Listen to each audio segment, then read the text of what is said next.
if you're trying to become better at photography, spend more time looking at other people's photos. I got interested in photography because I did a PhD in history, and with history, you're using photos to help interpret the past, preload your brain with some ideas and some concepts that you can then actively look for. The problem that I used to find going out to do photography is like, if you don't put any constraints on it, there's so many options that you end up not being able to do anything. It's overwhelming, right? You see everything and nothing at the same time. Tim, thank you so much for taking the time to come on. I've been wanting to do this forever, and I always enjoy your content on social. And so I'm excited to make it a little more dynamic today and Oh, thanks chat for with you. that, and thank you for having me. And I just want to add thank you for being on my show. You were my first guest back Oh at a wow, time when I was I the first didn't guest, huh? have, like, yeah, I just started the show. I'd done one solo episode, and I found your profile on Matchmaker. Actually, I was still using that a little bit Yep. and reached out, and I thought, okay, this guy looks pretty cool. I'd like to have him on the show, and yeah, I really appreciate that you came on. And Well, I mean, starting there, because you are somebody that today, what some of the things I want to Mhm. kind of focus on with you is number one, you're one of the best engagers that I have Mhm. come across. Um, you know how they say in show business, it's two Right. words, right? There's show and business. Same thing, I think, with social media. It's like there's the media Yes. side and then there's the social side, right? And Right. so for me, I'm definitely a little more versed on the media side, Hmm. and the engagement and all that kind of stuff comes a little bit harder to me. But Yeah. seeing how you know or authentically and organically you do it, and how consistently you've done it, just ever Hmm. it's been a couple years, maybe even now at this point. Right. But that's one of the things I want to dive into with you. And then you are doing some very cool experimentation with Hmm. YouTube, with email, with lives. Like I want to kind of Right. get your renewed insight into some of this, Mm. especially since the first episode we did together, you had Right. just started your show, so some of that in Right. between.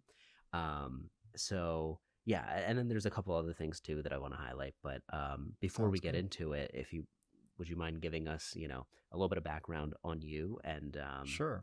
yeah, I'd love to hear about that. Sure. Yeah. So I create photography and video content, and I have a podcast that's called My Talk Blog about awesome content creation. And I talk about content creation on the podcast. It's really for people that are like myself, that really love the process of content creation, and doing it, partly for the joy of just doing that. And I do have a full-time job outside of content creation, and that kind of, it creates its own challenges, but it's also good in a way. I find that being a part-time creator is kind of neat because it gives you maybe a little bit more freedom to do some of that experimentation. And quite frankly, it's just a break from my day job, which can be fairly stressful. So it's nice to have something outside of work, to do, like, to focus on. And so that's kind of the way I've been approaching it. I feel like not enough people discuss that side of the content creation aspect. It's like the Hmm. creativity benefits of Right. just doing something that feels a little bit creative, even though, right, it's like maybe Yeah. you're using Midjourney and coming up with AI images, but there's Right. still an element of like, whoa, I made this, right? Whoa, For I'm sure. working on making something. Yeah. And if you think about that, it's like before you started doing more content creation, like when's the last time that you got access to that Yeah. dopamine hit that you get when you're like, That's whoa, it's right. done? There was So not a lot of it, actually, and that's kind of how I got into content creation and photography. Is I got interested in photography because I did a PhD in history, and with history, you're using photos to help interpret the past. So you spend a lot of time looking at them, both in books written by other people and yourself. And so I had an interest in it from that perspective, and of course, spent time going to museums and art galleries and looking at photos. And but I didn't do a lot of it because myself, as I was working a day job in research, I was doing teaching on the side, and then I was doing contract research on the side. So there was no time Right. for a hobby. But one of the things I realized, like reflecting back on it, looking like, say, 15, 20 years back, I realized that, actually a hobby would have helped me at that time. Yeah. How And so? it How would do have you been, think? Do you think it would have given you just like a break or a it would have given me recharge that mode? outlet, right? That outlet that give you a break, do something creative, and not maybe sometimes you can, if you have a higher stress job, it's sometimes hard not to dwell on it a lot, right? Yeah, And to have that something that gives you that mental break is important. totally. I want to ask more about your photography experience, just Mhm. because that is something, like, of course, when people live in like New York or LA or some Yeah. crazy spot where it's like, or even Hawaii or something, right? Where you're like, whoa, look, like any photo you take anywhere, it's Yeah. very hard for it to be bad just because there's so much stimulus and stuff around you, Right. subject matter, right, that you have access to. Um, One, you are in Toronto. I'm north of Toronto, actually. I did live in Toronto for a while, and then we've moved. Since I started doing photography, I've been living about an hour north. That's So, even and better. So you're not in yeah, like downtown where there's that's light. right. Yes. Okay. And I So, think about that ironically because now when I go back to Toronto, I've like, oh, there's so many photo opportunities here. But I wasn't into photography at the time when I lived in Toronto. I got into it afterwards. But in a weird way, I think it's helped to make me a better photographer because you go to Toronto and a big city like that, there's so many organic photo opportunities that you see, right? As whereas if you're in more of a rural area, and I think this kind of delayed me getting into photography a little bit. I'm like, okay, now I'm in a rural area. There's really nothing to photograph here. yeah, yeah. But it actually makes you more creative. It really helps to develop your eye for, you know, instead of relying on like the world around you to create the visual story, you create it internally and you kind of visualize what, okay, looking around here, what would be cool. And as you develop that eye, it makes you so much better when you go back to a place like Toronto because it's kind of like now I feel like it's shooting fish in a barrel to go Yeah. down there. It's like there's so many photos here that I could do in a couple of days, and I probably wouldn't have seen that many opportunities before, but it's because I've been in kind of an area where you do have to be a little more creative. You can't lean on the subject or the environment to create the interest for you. So how do you go about, number one, training your eye, right? Like, I'm sure Hmm. that's a skill the same way musicians train their ears, right? They do a Yeah. lot of different things to be able to do that. What are some things you found helpful that it may have happened by necessity because you're just Right. there and you're it's happening subconsciously, but in hindsight, were there any activities or tricks or processes that you use that helped kind of enhance your visual Yeah. abilities? Yeah, for sure. So when I first started, I used to go out and I would just kind of drive around. And again, I was looking for subjects that were interesting. I was looking for environments that were interesting. And sometimes, you drive around for an hour and you come home with like two photos and you think, oh man, that did not go Right. well. So I had to start to develop, kind of a different approach to it. And I realized one of the things you need to do is to preload your brain with some ideas and some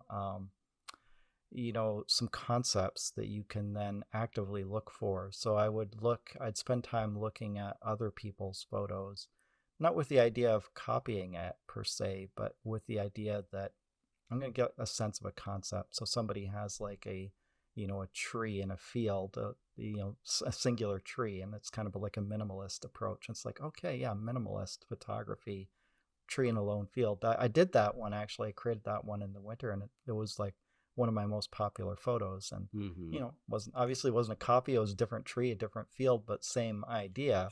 Yeah. You get that creative concept. I guess that's what they mean when they say steal like an artist, right? Yeah. Is Yep. to come up with inspiration. And so I started going onto this site called Guru Shots, and it's actually like a photography competition site, and it's kind of fun, a little bit. silly because I think it's one of those competitions, like it rewards you for voting on other people's photos, which is kind of good in a way because you're looking at a lot of photos and you're getting ideas. But it's some people have said, oh, it's like pay to win because like the more you're on the app, the more your Yeah. photo is going to be shown. But I think that it's not totally that way. It's like a balance. It's partly the quality of the images you're uploading, and partly how much are you engaging. Like if you just upload your photos and walk away, you're not likely to win the competition. Hmm. But I got away from the whole idea that it was even a competition. I was just going on there because I'm like, I had a few photos of mine, see how they do. It's actually not a bad way to get feedback on Right. how your photos, like what's the reaction to your photos. But even more importantly to that, I was scanning all of these photos within a particular genre. So they would have the competitions organized by genre. So minimalism would be a competition, street photography would be a competition, rural photography, and so on. So I would use that really as this creative fuel to learn what a good photo looks like. What did I like when I was scrolling through all these photos? And you can kind of do the same with Instagram and so on. So that was like one of the tips. And you can do it any number of places. It doesn't have to be through Guru Shots, but I'd say if you're trying to become better at photography, spend more time looking at other people's photos. It's kind of like when you're a writer, like good, really great writers are Yeah. voracious readers, right? They're That's so spending a true. lot of time reading. One of the things that I love about photography that you practice, and I think, I'd love to do more, I think a lot of people would love to do more, is using it still on social platforms like Instagram Yeah, and whatnot, despite whatever the algorithm is saying. Oh, no right. photo. Yeah, it's like, it's almost like that that I'm sure is true, right? Where it's like it's Mm, rewarding video a little bit more and whatever, right. you're not getting as much reach, but there's a timelessness to a photo that Mm, still in today's day and age there is a difference. Like in certain mm, contexts, I've seen, not to put any videos down or anything like that, but mm-hmm. I've just seen certain videos, right? If you take a video and like let's say somebody, this is actually a real one, so I'm not making this up, but okay, Yeah. this person, this woman's husband died or something like that, and Mm-hmm. she was taking a video of herself in Mm, the car, for example, right? Maybe like I think on the way to go all right. visit his grave or pick up the Wow. ashes or something, right? And it's like it's pretty heavy. You're like, man, Yeah. that's intense, right? And I couldn't believe the amount of comments that were Hmm. on there that were just so like mean, and also like, why are you Wow. recording that, like, why did you record this? Like, people have this thing with Hmm. video where it's like there's an element of, oh, is this fake, right? Like, Yeah. why would, you know what I mean, Or are versus, you attention seeking kind of thing? yes, versus Yeah. if you took that same situation and you took a picture of Mm-hmm. the uh Right. you know the thing that holds the ashes and stuff, or just the graveyard you were at or Right. whatever, for whatever reason, that is perceived a little differently. It's like it's just as intense, it's just as, it gets Yeah. across the same thing, but it also, there's this there, it's intimate, right? Because you're getting Mm-hmm. insight into something, but there's Right. also this separation where it's like maybe you're not in the shot, right? Right. You're still super emotional, but people can't see Yes. exactly all that. They have to interpret that. I'd love to hear your Huh. take on that kind of, nuance where photos I think still today. it's yeah. I hadn't thought of it this way, but you raise a really interesting point because I think photography, in a way, has more gravitas. Maybe because it was seen as more of an art form for longer, right? And I know, yeah, sure, there's been film and video for a long time too, but on social media, not really a thing until fairly recently. And the way, like you say, the way it's favored by the algorithm, people kind of think, okay, you're making a video, you're trying to get more reach or something. Yeah, maybe that's Whereas it. like a You're right. photo, it's almost like it's anti-reach. you're not Yeah, trying yeah. you're not It's trying to just get for reach, you me. just Yeah. posted a photo. Yep. Well, but and it, but I think the other thing is just the perception of video too, because of the way videos are often made on social. Like, as there are a lot. Let's face it, there's a lot of silly videos out there. yes, Some of mine are the silly videos out there too.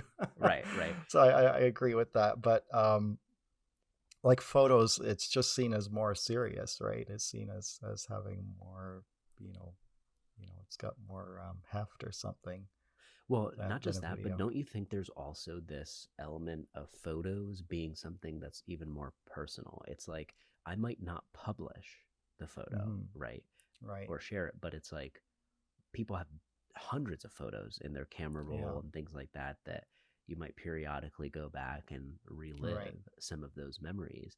And it's still to this day, like I think one of the things that made me realize the value of it, right, is Hmm. when you realize how in previous generations, Hmm. photos were not as prevalent, right? Or like, Right. actually, you know what made me think of this was I know someone who was a big collector and things like that, and Hmm. his house burned down, right? And he was Hmm. very attached to a lot of Right. the things he's collected over the years.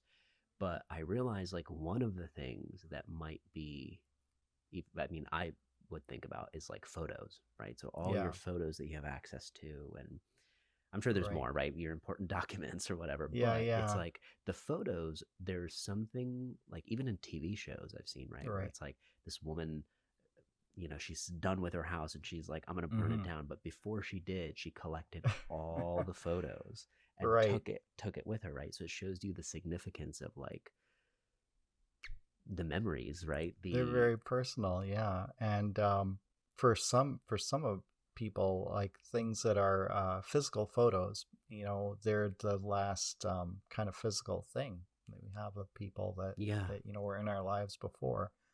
Um, because that was a thing. People would take more photos that they would print, and then now I guess it's digital. And I think that's one of the things I guess people need to think about is how are you preserving your digital memories, because photos would be handed down from one person to another, right? And they'd be put in a yes, box and they'd kind of be in a safe place. But they're like, a lot of our digital images aren't that safe, as I've found, through I had a computer die not too long ago, and it took a lot of my photos with it, because I'm like, I really, used to be pretty good at, well, I'm periodically good at backing up my yeah, photos, but I don't always do it right. And I think, it was okay because I have some of those in other places, like on SD cards, but it did kind of make me more mindful that I need to get more into cloud storage, and also just maybe even printing a few. Like yeah. I think there's still some value in that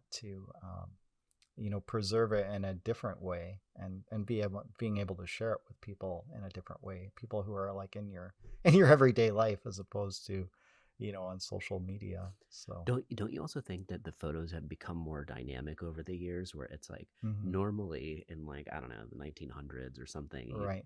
you'd have somebody draw a photo of you or if even Yeah. if photography was there that back then it was like an event like hey the whole Right. family's getting together and we're going That's to right. pose really serious versus like and that is maybe the only in the 1930s or something like the only memories Yeah. people had of their families like was that Right. serious thing. Now it's like you could be literally anywhere, right? Right. And pull out a phone and capture that moment, Yeah. which I think that there was an appreciativeness that we all had for that when I think Instagram Right. first came out or whatever, right? It was a photo Yeah. sharing app. But it very quickly it becomes something that like, people kind of forgot about or took for granted Right. that like you have access to preserving these kind of dynamic things Yeah. because even if you think about before the phone came out, cameras and Yeah. camcorders and all that kind of stuff was a little is a little more accessible than Yeah. it was in the 1900s. But Yeah. still, you don't think about how okay, you don't have your giant camera with you Right. everywhere you go, right? It's like Right. sometimes only an intentional experience. So I think it did become I don't know, it became a way to it made it more accessible, right? Hmm. And I think maybe there will be a resurgence. I'm curious to hear what you think about this because everything kind of, is Yeah. cyclical. Do you think that photography is going to come back in a way where it's like people use it more as a way to share without the barriers of like, oh, I gotta get it, like, look good in front of the camera, or I gotta Yeah, sound yeah. really smart with my writing, or things like that. Something I've been experimenting with in the last little while is, when you write a social media post or a blog post, really something that's essentially a blog post, there's not a need for a photo per se if you're posting it to Twitter or if you're posting it to um, more of a text-based platform, but include a photo anyways, because and it actually boosts the engagement with that content. And it's usually, I mean, it has to be a photo that is somehow related. If you can find some kind of visual metaphor and use the photo to help attract the initial attention, and then people will read, well, this photo is kind of cool. I'm going to read what it's about, and you kind of tie the photo in immediately, and then go into the article. It can be like a visual hook for another kind of content. So I think there's that aspect of kind of a way that you could use it and still um, still get the, I guess, yeah, I guess the marketing benefit out of it. But I Yeah. also think that there's, I understand what you're saying about it being kind of more timeless. It's a difficult time, like for photography right now, though, because in a way you could say that it's kind of like two things are happening at once. It's almost like more people are getting engaged with creating images because there's so many good editing tools out there, and there's so many things like AI where you can actually just, you don't even have to be in the location. You can Hmm. generate an image, and Right. it'll be great. And so does so you wonder sometimes, is it kind of de-skilling photography? So even as more people are getting engaged, it kind of like takes away the expert skill that photographers had developed so long in creating. But I think ultimately it will come back, because I think there's still a hunger for authentic imagery that is not AI generated and is just taken in the moment, and creates that connection to a place that actually exists, a moment in time that existed, as opposed to you know this is a cool image, but it never happened anywhere or anytime. Right. It Or was it just doesn't even created. mean anything to you, right? So Right. it's like there's no Yeah. connection to, Yeah. it's like, aside from it looking cool, which Right. honestly, you see that even in the video world, right? Like, lo-fi video is coming back Yeah. with a bang because retention editing was great for a few years, Right. right? But it's like people wore off from the ability of like, boom, there's just stuff happening all the time, and Yeah. like there's It's like nothing being I just said. need a break. Yeah. Like, I think that's encouraging that Yeah. that's taking place. Hmm. I think, with writing also, Yeah. there's this habit that I have, right, which I think is, I've kind of always had this, but like I've sharpened it over the years where like I Hmm. have a very good awareness for it now. But it's basically like the moment an Right. idea comes through or enters my head or ear, Hmm. I have a detector where I'm like, oh, I need to write this down. And Yeah. and that to me is the key to a lot of, Yeah. like, not just good but any writing a lot of times, because it's like, So if not, you're just sitting there with like, what should I write about? What should I think about? that's Versus you've right. got these ideas and notes of things you've paid attention to and care about. Yeah. In the photography world, what does that look like? Is there a process for capturing ideas before the shoot, Yeah. before you go out and capture something? How do you kind of sharpen your detector in that world? Definitely. Yeah, definitely. It's partly through what we were talking about before, looking at other people's photos and kind of like trying to get inspiration from that. And I think writing stuff down is really important too. Like if I see an image that looks cool, even if I couldn't take the photo at that time, maybe you can't stop the car and get out all the time, right? Right. And take photos. But I make a mental note of it, and then as soon as I can, I write it down. And it's like I know I might not see that scene again, but I'll see a scene that is similar, and it's kind of given me an idea for a photo. And then the other thing I really like to do is try and impose some creativity constraints on when you're going out to take photos. So you think about like, okay, I'm gonna just do photos in this location, and I'm gonna spend like half an hour there, and so you're not like trying to go to like 10 locations and just find something interesting. You're like, no, I'm gonna hone in on this one area, or even better, I'm gonna do like I'm gonna try this compositional technique. I'm gonna do only rule of thirds for this photo session and Mm. try and develop my skill there, or negative space, or whatever the technique is, right? Just apply that as the kind of creativity constraint. Because the problem that I used to find going out to do photography is like there, if you don't put any constraints on it, there's so many options that like you end up not being able to do anything. It's overwhelming, right? You see everything and nothing at the same time. Yeah. Right. It's And important to so, kind of come up with a couple, like it's almost yeah, like your whatever you would call it, like a tool or a vehicle. You right, pick that vehicle for right, this shot that you're going to be working on. I kind of do I used to do in my very, very first podcast. That's what I kind of yeah, tried to get better and better at it was like every episode, I'm going to try to do something that's like hmm, slightly like, oh, try not to say, as much, try right, to not ramble as much. Like, and every episode, if you just yeah, focus on one thing, it was easier than I got to sound that's right, perfect every time yeah, here or whatever. So yeah. I guess that rule still applies in this genre as well. YouTube, that's huge, right? There's so many things that you need to learn and improve. If you try to improve everywhere, it's hard to do that. So I do for a period pick one thing. Like recently, like when I over the last year, I focused really on audio, trying to make my audio better, and at least got it to a point where I was reasonably happy with it. And I'm kind of moving on to lighting, and then you pick one thing at a time, like you say. I want Just to keep talk working to you on about that. that too, because that was, Sure. you know, great step taking. Like, I feel like just there's so much opportunity on YouTube. And I Yeah. think a lot of people don't take advantage of it because they have an Hmm. image in their mind of what it needs to Right. look like it needs to be a Mr. Beast video, even though you don't Right. are not talking to the same people or about the same Yeah, ideas. you need Mr. Beast's team Yes, to do exactly, right. his videos. Yep. And there was a beauty in YouTube back in the day of Yeah. people who were just like a photo. You're getting the Yeah. raw, you're in, Right. like the raw access to that moment Yeah. instead of it being a really over engineered moment. Yeah. And I think again that is there's an elements of that that are coming back That's too, right.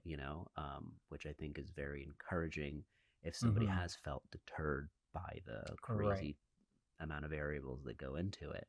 Um, but one, what has been your experience with YouTube so far? What are you observing in terms of since you've started to now?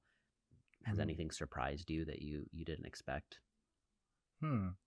I guess one of the things that was surprising was like number one, YouTube's super competitive, right? Like if you're trying to create long form videos and get a lot of traction on it, it's going to be slow going, especially at first.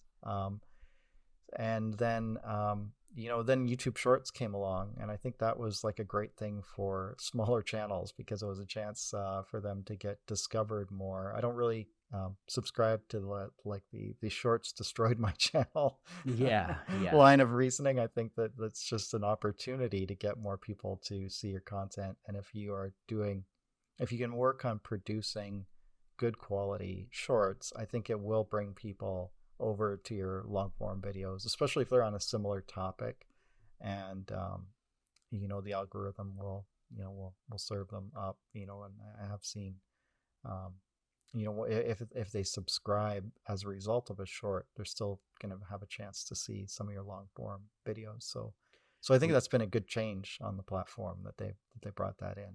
yeah, because there was, if you remember when shorts first came out, there Hmm. was this like whatever the algorithm was, there was a mismatch to who it was Right. being served to. You're like, everybody was talking about how it's like, yeah, Yes. you're getting views, but it's not who I They're want. not It's people like, who will ever watch your long form videos. yes, That for hasn't been my experience really. me neither. Yeah, I think they Yeah. corrected it pretty quickly, right? Yeah, It didn't just stay that way. It's like they that's right. adjusted some things, and I think one of the things they highlighted was how if somebody watches a short Hmm. on their home feed on the home page, Right. your videos have a That's chance to right. pop up, which is like that's That's like amazing. that's like getting Mr. Beast access, right? You're like, oh, Right. his video, then you got the Tonight Show, and then there's, Yep. Tim and me, right? So I thought that was really encouraging that, okay, Yeah. they're not just leaving this feature being Yeah. kind of not great. They really did mold it to try to make it something that, is usable, is fun, and Yeah. I agree with you. I think over time that part has gotten, pretty awesome. Yeah. One of the things I want to ask you was the podcast. You mentioned to me Hmm. how like YouTube for your pod has been Yeah. pretty amazing. What have you Yeah. noticed on that front? Yeah. So when I first started podcasting, I had no intention of doing a YouTube podcast. I actually went into it with the notion podcasting is going to be easier than YouTube because it's audio, right? So I will Right. just record some audio interviews, and I can almost like create a almost like a blog type script, and I can read it myself, and that'll be great. It'll be a great way to get the the word out about my content. And but I only did about 4 or 5 episodes that were audio only, and I quickly realized that YouTube was a fairly big opportunity there because I saw some post talking about how Google's obviously the largest search engine in the world, and your podcast can be indexed on Google. But if you are also on YouTube, it's like the second largest search engine in the world, and you can be on that as well if you do video first. So I thought, well, as an experiment, let's try some video first podcasts and see how that goes. And it's just I find it so powerful because there's discovery on YouTube, organic that you can get. You can do shorts, you can do clips that you use to advertise your show, both on YouTube and on short form platforms like Instagram, LinkedIn. Anywhere you can post short form videos, you can use those to get awareness of your show up. And my through that, like YouTube combined outdoes all of the audio platforms, which may be surprising Right. for some people, but it just shows the power of that organic discovery. And it's one of the challenges, as we know, of doing a podcast is getting discovery for the audio podcast because the platforms there, most of them don't do a lot for you, right? That Mm-hmm. you really are responsible for driving your own traffic to it. And so, again, YouTube and social media sites are great vehicles for that. But to be really successful on those sites, you need the video. And I'm not saying that you can't be successful with an audio only podcast, but I think if you're not doing video, you are missing out on a really significant benefit. So, just by way of an example, a recent episode I published, it's already got 110 views on YouTube, which is good for me, Mm-hmm. for a long form video, and then for the podcast, it's got like 10. So Yep. it's Yeah. like 10x. My prediction on this is like YouTube's getting so like they've been good at this for Hmm. decades, right? Where Yeah. pods were there, they just didn't Right. formally say, "Hey, we are welcoming you and this is what we Right. do here," versus the difference this year is they have said that, right? They're like, Yeah. "Look, we're still a primary a long form content Yeah. platform." They added podcasts to their YouTube Right. music thing. They got rid of Google Podcasts, right, to Right. draw more attention and concentrate it a little bit. Yeah. And it's basically like the amount of new people that Hmm. you can meet, that you can discover, that find Yeah. you, actually take action too. That's one thing I've noticed Yeah. is like the highest amount of email subscribers, the conversion Mm. comes from YouTube for me. And it's Yeah. crazy. It's like I wouldn't have expected that, but Mm. that's just people take action there, I guess, right? Right. And so part of it is Spotify. Mm. Spotify, I think, has stepped up more than Apple has with Right. trying to kind of make, a better experience, think Yeah. about all the different components that could go into it. Mm. It has surprised me that no player has, maybe YouTube, but aside from YouTube, no player Right. has decided to go, hey, let's fix the SEO and distribution Yeah. in this genre. And it's almost like you wonder why that is. It's like, is it because it's too big of a problem? There's too many other Yeah. platforms, because Apple and Spotify, like they Hmm. have a lot of money, they have a lot of market share, they have a That's lot of right. incentive to fix that maybe. Yeah. But I think YouTube is pushing them even more to like Right. force them to basically have to do something Yeah. like that in the Yeah. future. Yeah. Absolutely. And I think though, like Spotify and Apple, my perception is they focus a lot on promoting the biggest shows, which makes sense. Yeah. They're there to try and and grow their audience. But it is YouTube has always had that tradition of mixing like big shows with small ones. Like you say, that's kind of the beauty of YouTube is like, my videos, your videos could appear next to a Mr. Beast video, and Yeah. theoretically someone could click on Right. on one of ours It is. It's really instead, wild. and I think, and I think yeah, there's it's an kind of neat. element, like, I don't know if you're noticing this, but like on YouTube, there is a, like, the clips, right? Not just the Hmm. short clips, but I'm talking the long Yeah, 10, 15, 20-minute ones. right. I watch them all the time. That's In right. many cases, I would watch that rather than the full episode because Yeah, it's concentrated on that thing and I know what I'm yeah, getting. And like, I don't mind if it's not, right. edited like Mr. Beast. I'm fine with it being uncut and there being a Exactly. conversation. So that part I always wonder. I'm like, is that just my consumer behavior that Mm. that's how I think, or are other people also feeling this? And I think after a couple months of observing this, it's like, oh yeah, Yeah, there's a thing in the market and consumer space where we all are a little burned out on right. just crazy editing that is not Yeah, doing anything. It's just, yeah, it's almost like you get the joke. You know why it's there. It's there to keep your yeah. attention. But if there's no other great idea or concept to support it, it's like you could put all the editing in the world into it, That's but it's right. not, what's it really And doing? it's deeper too, even if it's only like a 5 minute, 10 minute clip. There's obviously there's a chance to go a lot more deep into a topic than in a 30, 60 second shorts clip. Those are great. I spend time watching those too, but I also enjoy the longer form stuff that gets into topic in more detail. And I like what you said about the clips. I'm gonna have to start doing that a little bit more myself, like cutting out 10, 15 minutes, because that's kind of like a digestible chunk that people can manage. You can think, okay, I'll invest some time in watching this conversation. And actually, I think Media has been doing some good things in this Yes. area, where they come out with very nice 2 to 5 minute clips. Just Sean and a guest or another one of the creators on that in that company, and a lot of value that they pack into a short time, and that's what people are looking for, right? Agreed. Yeah. How about email? So has that been something that you've been dabbling with, newsletters or just building an email list in general? How has been Yeah, your experience with that? I have. I've kind of realized that it is an important thing, I think, for podcasters and YouTubers to if you do want to monetize your content to some degree, it's important to have that list, or useful to have that list.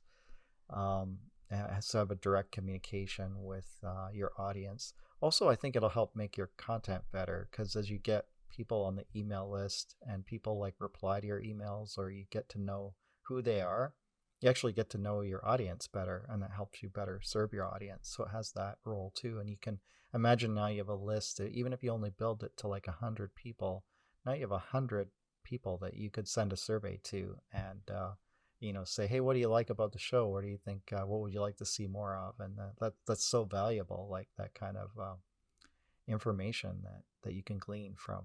But it won't happen, I think, without having the list, or at least it's a lot harder to make it happen. You end up getting replies from more kind of random people who are maybe not as invested in your show, and then you might start taking it in the wrong direction. Whereas the email list allows it to be collect information from a much more focused group. And as people say, it's like your biggest supporters, your warmest leads. Those are the ones who will sign up for the email list, and it's true, I think. So And you also don't need like the density for one right, sub for on email is yeah, probably the highest compared to any other. Like YouTube is a close second, right? But right, even then, I would say, well, you don't have access to their name, or you just see the number yeah, go up, right? And exactly. so it's like that's why on an email list, like a creator, Hmm. let's just say, has 1 million followers somewhere, Yeah, right? But on their email list, they might only have 100K or yeah, whatever. And okay, it sounds like, oh, that's not a big deal when you compare it to the TikToks or yeah, Instagrams that have like millions, but it's because it is so yeah, concentrated and each one person there is so right, valuable that 100K is enough to be yeah, like, you know, it beats out like if you know those questions like would you rather have 1 million right. Instagram followers or would you rather have 10,000 email 100K subs or like email subscribers. Yeah, take the 100K email subscribers every time. 100%. Yeah. Especially Yeah. because it's just become like you can you don't have to do like just Hmm. that. You can Yeah. add it on to your other strategies and eventually Right. it becomes its own asset, right? It's like Yeah. if it's coming from your YouTube, for example, Right. right, and you're doing it to deplatform some YouTube folks or your podcast folks, well, before you know it, you're like, oh, okay, this has grown after all these Yeah. years. Like now that in and of itself is a place where Right. advertisers pay a lot of money to, Yes, because it's appear so there. concentrated, so valuable, and they know that the people on that list trust what you have to say, and so they're more likely to, you know, purchase an affiliate product or what have you. Yeah. Yeah, I wanted to ask you about lives because Hmm. you briefly mentioned that that's been something that you have been Yeah. experimenting with more, and I'm a fan. Like I like watching them sometimes. I Hmm. have thought about trying to get involved in doing that a Yeah. little more. For me, the step short of that was like, all right, I'm gonna try a live, but Right. not go live. Like I'm gonna try to do a one Yeah. take type thing and see if I can do that. And then you're like, okay, this is cool because Yeah. like I think there's an element of if you know you're live or you've put yourself in that situation, like, oh, I'm doing that, Yeah. it's like you perform a little differently. You perform Oh, as if true. there is somebody in front of you, which True. makes you just talk a little differently or mess up Yeah. less or not care as much if you mess up and kind of just move on, Yeah. right?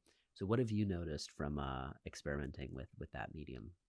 I mean, I think that's the key is you're not as self-conscious, I guess, because you are live, so you have to actually focus on just what you're doing, right? Just delivering the content, and in that way, you do end up being a little bit more forgiving, I find, than when you have um, video recording.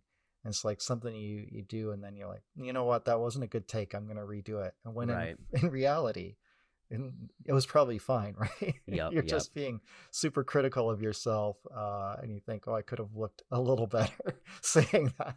Yes. Whereas if you're live, it's like you've said it, it's gone. You just Right. keep going.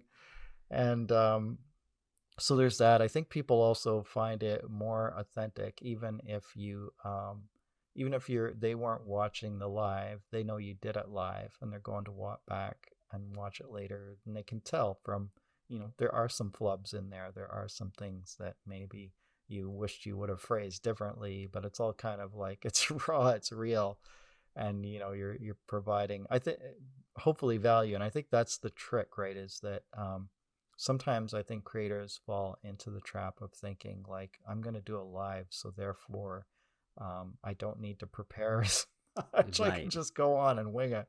That's where you Yes. see like terrible lives where people are just stream of consciousness talking. And in fact, if I guess the one advantage I have for lives is that I've been a teacher for a long time, so that I have that experience of talking to people live, and I kind of know what I need to do to prepare myself for it, and so I can get kind of into that zone and do it if I need to. I still have to push myself though, because like it's just like it's just like public speaking. If I don't do it for a while, you do get kind of rusty, and you kind of have to like push yourself to do it again.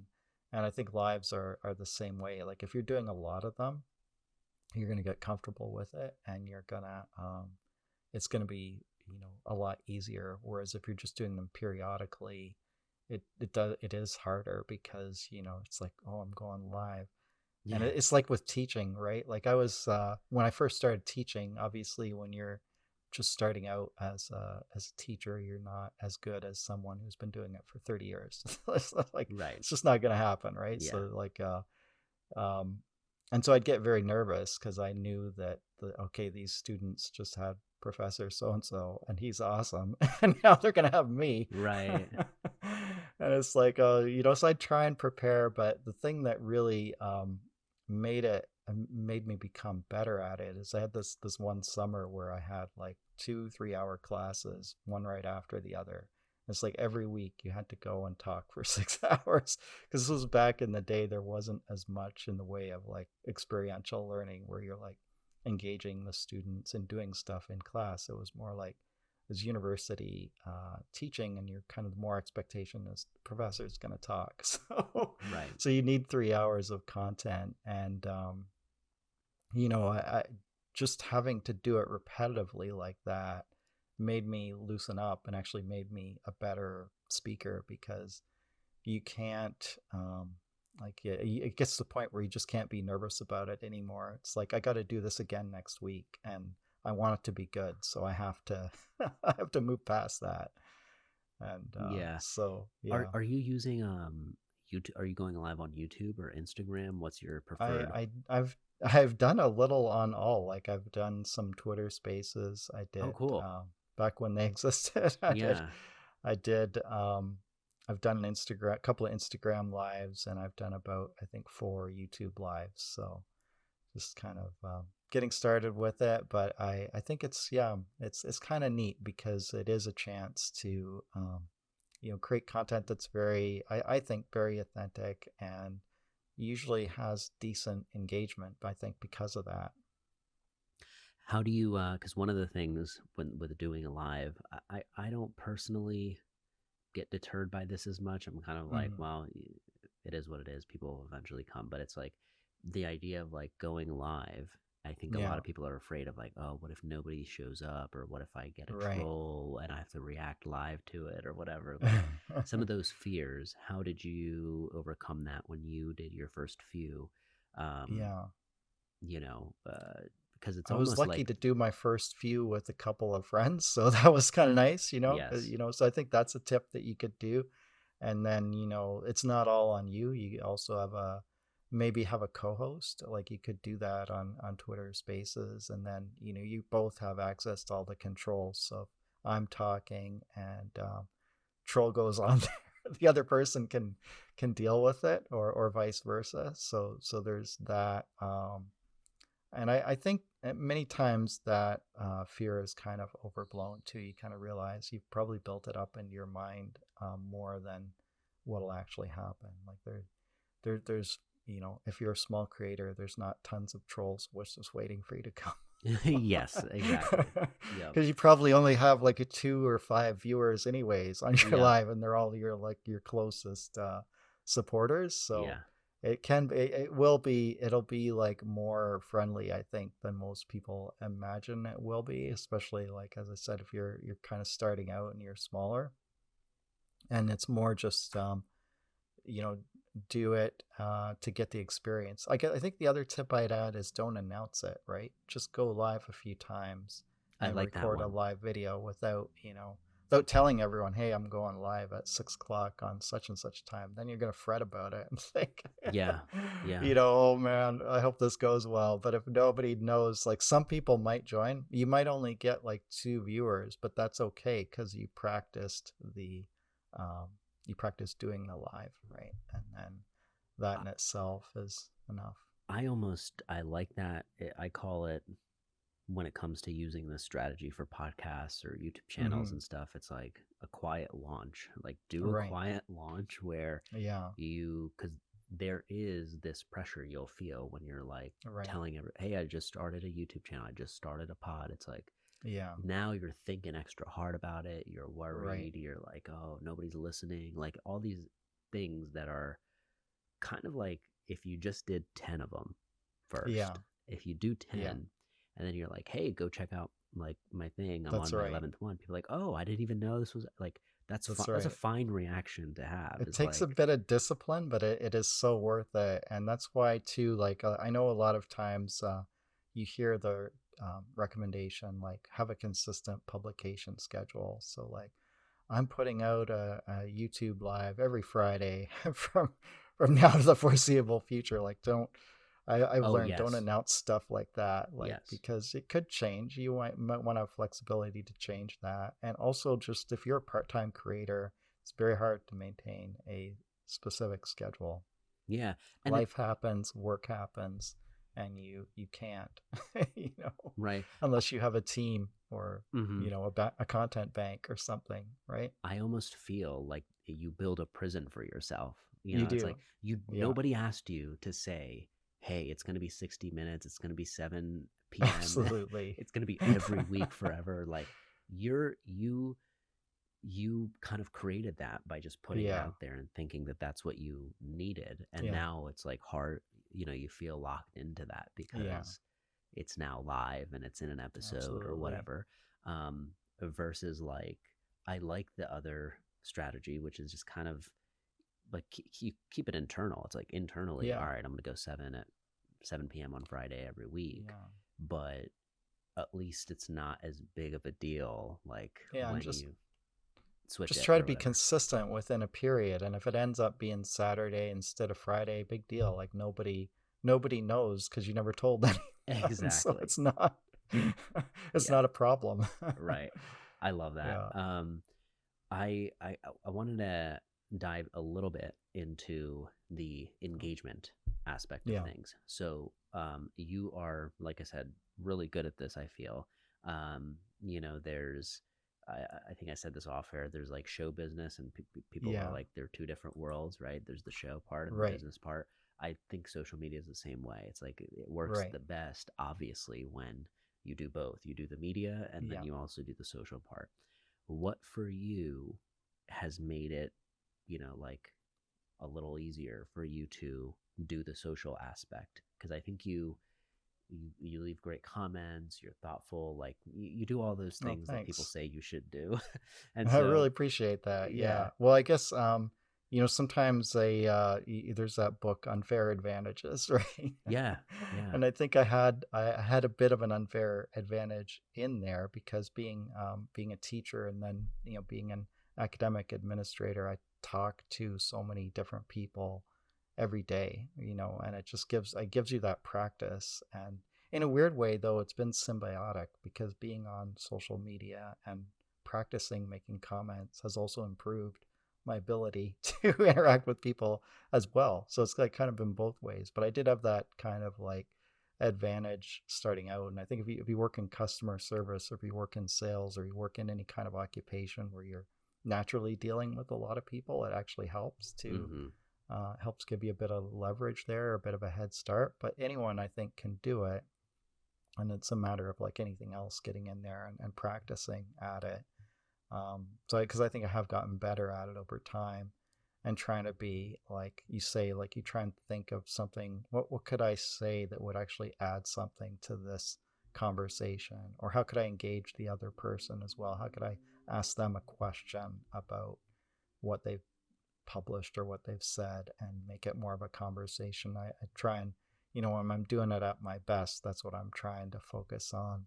And I've learned too, because of that, to be very more intentional with it. So I was saying, like, I had a habit that supports it. Like, I do it a little bit in the morning, 10 to 15 minutes, and a little bit after dinner, usually sometimes more like 20 to 30 minutes after dinner. I've got some time.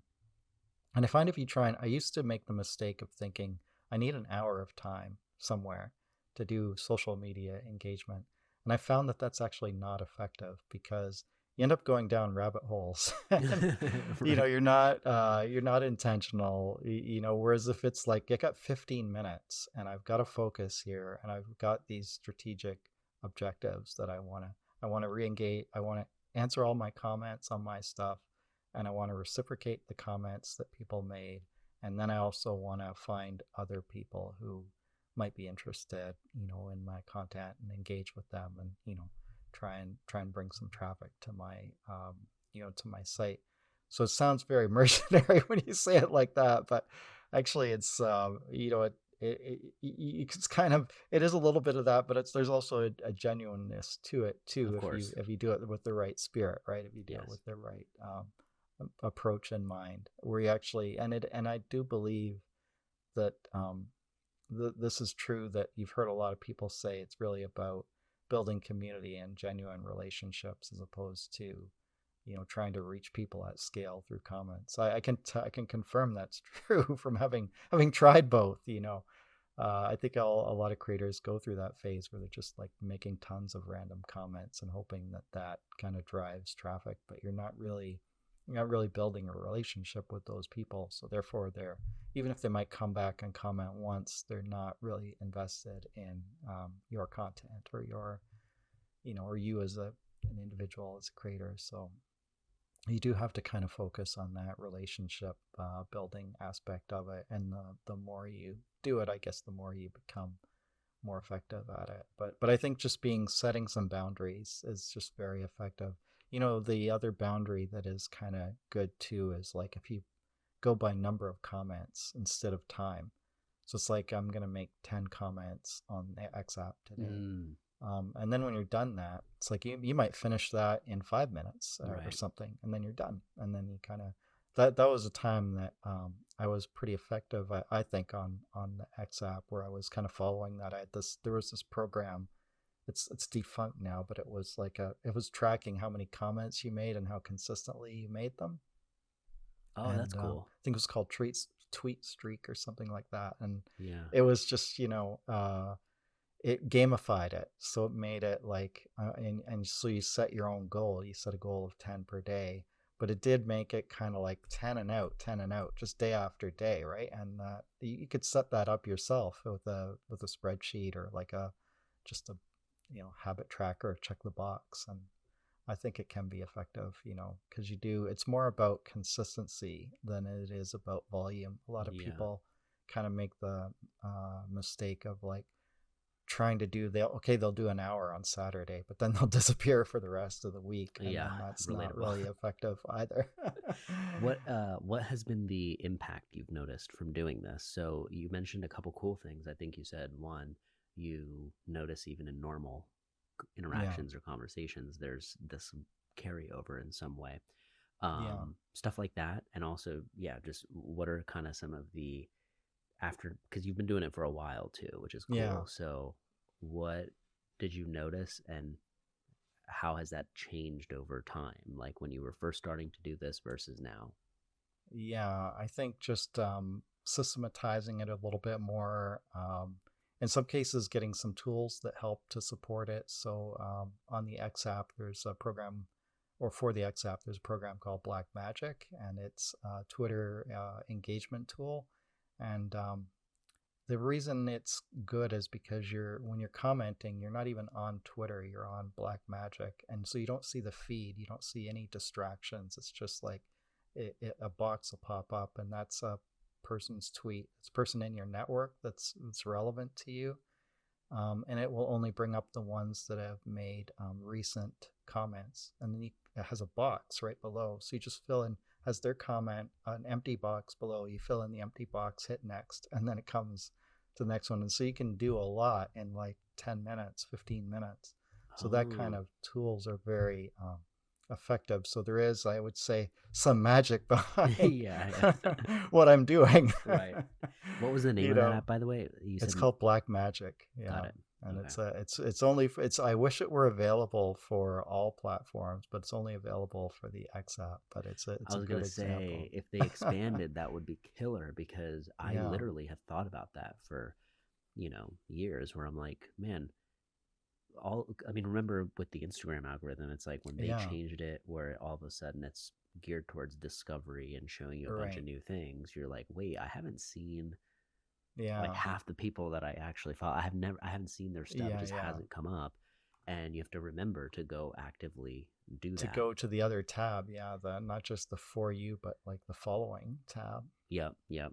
And So but yeah, it's easy to forget, and yeah, you kind of lose touch. And I do wish Instagram would allow third party apps to offer features like that, but yeah, unfortunately they don't. And I think it's because it's like it keeps people on the app more if they're not obviously using this third party interface. But yeah, that's so true. Yeah, you're right. Well, Tim, thank you so much for taking the time to come on. I feel like we covered a lot of ground, and thank you. you have brought immense value in terms of sharing kind of what it's like starting, right? And then Hmm. also you've been doing this a while, so it's cool to hear Yeah, some of your observations around how things have evolved and changed and what you've yeah. noticed. Um, is there anything that you'd like to leave people with before we sign off today? Well, first, I want to say it's been a lot of fun. Thanks for having me on the show. Of Really, course. really enjoy your show, and yeah, it's great to be have a chance to be a guest on it. And yeah, I guess to terms of my stuff, I'm really working hard on my YouTube channel right now. It's at my talk blog, so you can check that out. And then I also have a website, www.mytalkblog.com, and that's my podcast website, so you can see my podcast there, and there's also links to all my other social networks. Perfect. I'll make sure to get Yeah. all that good stuff linked up in the descriptions wherever you're watching or listening. But thanks again for taking the time, and I'm looking forward to keeping up with what you're doing and connecting again soon. Thanks a lot, Misbah. Have a great day.